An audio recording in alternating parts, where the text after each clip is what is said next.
So today I'm going to show you how to make these cute little bunnies to get ready for spring. And basically what you're going to need is you're going to need one piece of felt will make a bunny because you're going to need two pieces. Some material for the cheek area, some embroidery thread. I'm using a dark brown for the eyes. I'm using some red for the nose, and then the color, now that's pretty much it, just those two colors. These colors you won't need. And then a needle and the thread, some tacky glue to glue on the cheeks, fabric scissors and a pen, some various ribbon. I really like the tulle. I think the tulle looks really cute with it, but a wired ribbon or a satin ribbon, any ribbon that you see fit. And then I'm going to use little pom-poms for their back tail. And I got these at Michael's in an assorted amount of spring colors. So the first step you want to do is to make your stencil. Now I made my stencil myself, and just to explain how I do a stencil, I took a sheet of paper in the cardstock paper, and what I did was I drew my stencil a little bit bigger than I want my bunny to be, because what we're going to do is we're going to sew it, and then we're going to take a pair of peeking shears and we're going to trim it. So you're going to kind of trim it down a little bit. So you want the stencil a little bit bigger than you want your bunny. So basically what I do is on a piece of paper, I draw half of my shape. So I would draw one ear and half of the body. I fold the paper in half, and then I turn it over and I trace the other side. That way you get a perfectly shaped, proportionate bunny. So you draw half freehand, and then you just fold it in half and trace it onto your other side and then cut it out.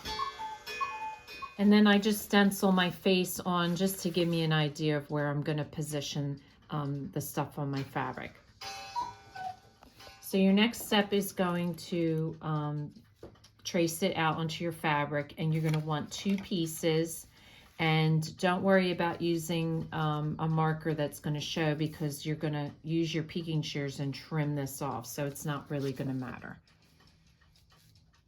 So something I want to point out, if you're a beginner sewer, two things. One, working with felt is probably one of the easiest fabrics, in my opinion, to work with for a beginner sewer. If you would rather, you could do a regular material in like a plaid or any type of spring material, so you wouldn't have to use the felt. But if you're a beginner, I definitely encourage you to use the felt. It's very easy to work with. The second thing I wanted to point out, this is kind of more for beginners. The next bunny I'm going to show you guys how to make is more for, I say, advanced sewers, because when you do your stencil, if you do sharp points as opposed to like a rounded ear, and opposed to going like around here at the bottom, by doing points, it's so much easier to sew. And I'll show you when we get to the sewing part. But the next step is to do the face. And this is very easy. If you've never done this, I would highly encourage you to try it, because it is a simple process. So what I'm going to do is, your embroidery thread comes in 6 strands. So what I do is I'm only going to use 2. So what you want to do is just separate it. This is 4 because I already pulled 2 off, but you just want to separate it. So you hold it like that and just allow your thread to twist. Do it exactly the way I showed you. Otherwise, a lot of times it tends to knot as you pull it apart. So once you have it pulled apart, just straighten it out so it doesn't knot. And you're going to take a needle, and you're just going to put this through a needle and tie it in a knot at the end. And the first step we're going to do is we're going to make the eyes. And the eyes is a simple little knot, and I'm going to show you exactly how to do it. So basically, you're going to take And, you know, that's why I put it on the stencil so I can kind of get an idea of where I want to position it. There's no really right or wrong. Some of mine you see are a little closer, some are a little further. I think it just makes it cute. It gives each bunny a little personality. So don't stress out about where you're positioning and that it's not exactly the same. So you're going to pull your thread through, so it's knotted there. And you're going to hold your needle like so. And you're going to wrap your string around your needle. So I'm going to do 4 times. 1, 2, 3, 4. You can do 3, you could do 2, you could do 5. The more you do, obviously, the bigger the eye is going to be. Now, this is the key. The key is in your tension of your thread. You don't want to pull it really tight, but you also don't want to have it loose. You just want to have, so you might want to just, if you've never done these, just practice a little bit on a piece of scrap thread. So if you pull it too tight, what happens is when you pull your needle back through, you pull the whole thing through. So if you have that happen where when you go to pull it through, the knot goes right through, you have it too tight. If you have it too loose, your eyeball isn't going to be a little ball. It's going to be, you know, more loopy. So basically what you do after you wrap it 4 times, you're going to put your needle back down exactly through where you brought it up. Now this is where the tension comes in. So you want to pull it tight enough that they're all close together, but not too tight. Your needle should gently be able to glide through the whole thing. It shouldn't be tight, shouldn't be hard to pull. And so all you do is just pull it through, hold it, and there, you got yourself an eye. It's as simple as that. So if you practice a few times, you'll be able to get it down, and then you're just going to line up your other eye on the other side, and you're going to do exactly the same thing. So again, you pull it up, you wrap it around 4 times, 1, 2, 3, 4. You put your needle back down in the same hole that you came up, pull your threads together, make sure they're all together nice, and then pull your needle back down. And then just flip it over and just tie this off in a knot. So now this is a rather easy nose to do, easier than the second bunny that I'm going to show you how to do. Basically, all you're going to do is you're going to, again, take 2 threads of embroidery thread. I tied it in a knot. And you're basically just going to put your longest piece right in the center between the eyes. And you're going to bring it down to however far you think you want your nose. And that's your starting point. That's your center. So then what you're going to do is you're going to work down each side. So you're just going to take a little bit down and a little bit over on the one side. And you're going to meet up at exactly the same spot on the bottom and pull it through. Now for this one, I'm going to show you because I kind of made a little bit of a mistake, and sometimes that happens. I want that up a little bit further so you can go over it. I wanted that a little bit taller than it came out to be, and then just go through your same space. It's very forgiving that way, and you can't even tell. So then what you want to do is you just want to angle each step down and go down as far as you want, keeping this line equal going across. And then you're going to do exactly the same thing on the other side, and that creates a triangle.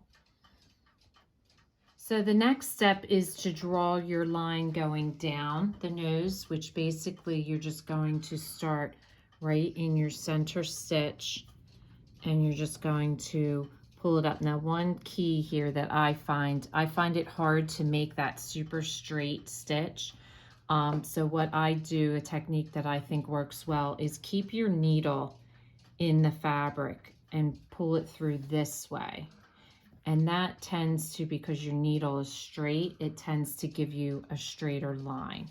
And I stitch 4 stitches going down. So for the cheeks, all I did was cut out a little square, and all you're going to do is cut that into a circular pattern, and that will be the cheek. So your next step is to take some tacky glue after you've cut your circles, and you're just going to glue your cheeks on. Now I put a few pins in it just to hold my two pieces of fabric together, and you'll notice that the ink is showing on this, but not to worry because we're going to be cutting that off after we sew. So the next step is to sew it up. So I've chosen to use a yellow thread. It doesn't matter. You could use a matching thread or a different color thread. So I'm going to use yellow. And as you notice here, hopefully you've had a chance to watch my video. I absolutely love my pincushion, just had to say that. So to get started on this, best thing to do is I'm going to use this as my guide to how far in I'm going to go, because you don't need to be too far in to be able to cut. So I'm going to start it right about here. I also want to point out, you want to start a little bit up from the edge. You don't want to start right on the edge because we're going to be cutting the bottom off with the peeking shears. So make sure you start a little bit above. So when you get to a point where it's going to turn, if you have sharp corners, make sure your needle's in your thread, in your fabric. You lift the foot, you turn it, you put it back down. It's that easy. So having points is very easy. You don't have to maneuver the fabric. You just stop it, make sure your needle's in the fabric, turn it, and then start sewing again. So now that I've sewn it up and around, I'm going to take my shears and I'm just going to trim the edge off. Like so. Just be careful when you're working with the shears. Every time you lift your scissors, line up the cut so that you're cutting exactly the same spacing. You know, you're not getting any weird cuts. So every time you got to line it up like that. All right, so now we're ready to stuff. So we're going to take some polyfill, and because this is such a narrow area, I recommend starting with just a little bit. Don't shove a whole bunch in there. It won't work out right for you. So just put in a little bit at a time, and you want to feed it up with your finger as far as you can go, pushing it up. And then I take a stick. The polyfill comes with one, but I couldn't find it, so I just got a stick. And you just shove it all the way up till it's as tight as you can get it up to the top. And when you do that, kind of squeeze your fabric together a little bit. That makes it easier for you to get that fabric up there. So you just want to do a little bit at a time, fill each ear in, and then it goes a lot quicker once you get to the head and the body. But just take your time, because if you don't, you're going to get like a gap up here, or you're going to get a whole bunch of stuffing in here and the ears won't have any stuffing in it. Okay, so you want to overstuff it as much as you can, and then push it in and put a push pin in here to hold your stuffing in place, because what you're going to do now is you're going to sew straight across here, and then we're going to just cut it with the peeking shears. So your next step is to tie your ribbon on, and you're just going to take a little piece of ribbon, tie it a little bit tight, and try to center it between the ears and the head. So mine has to go up just a little bit, and tie it tight like that, and then just tie it into a bow.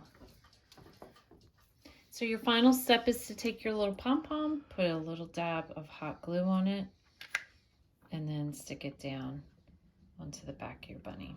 So I had an old berry container that I am using to put my bunnies in. I know I've seen them in the stores where they have ceramic ones. So if you like this look, you could either use something like this or buy a ceramic one, or you can just place them around your house on a ledge somewhere. So if this is your first time watching, welcome, and please don't forget to subscribe. If you want to receive future notification of posts, hit the bell. And if you like our video, please give us a thumbs up. Thanks for watching, and we'll see you again soon.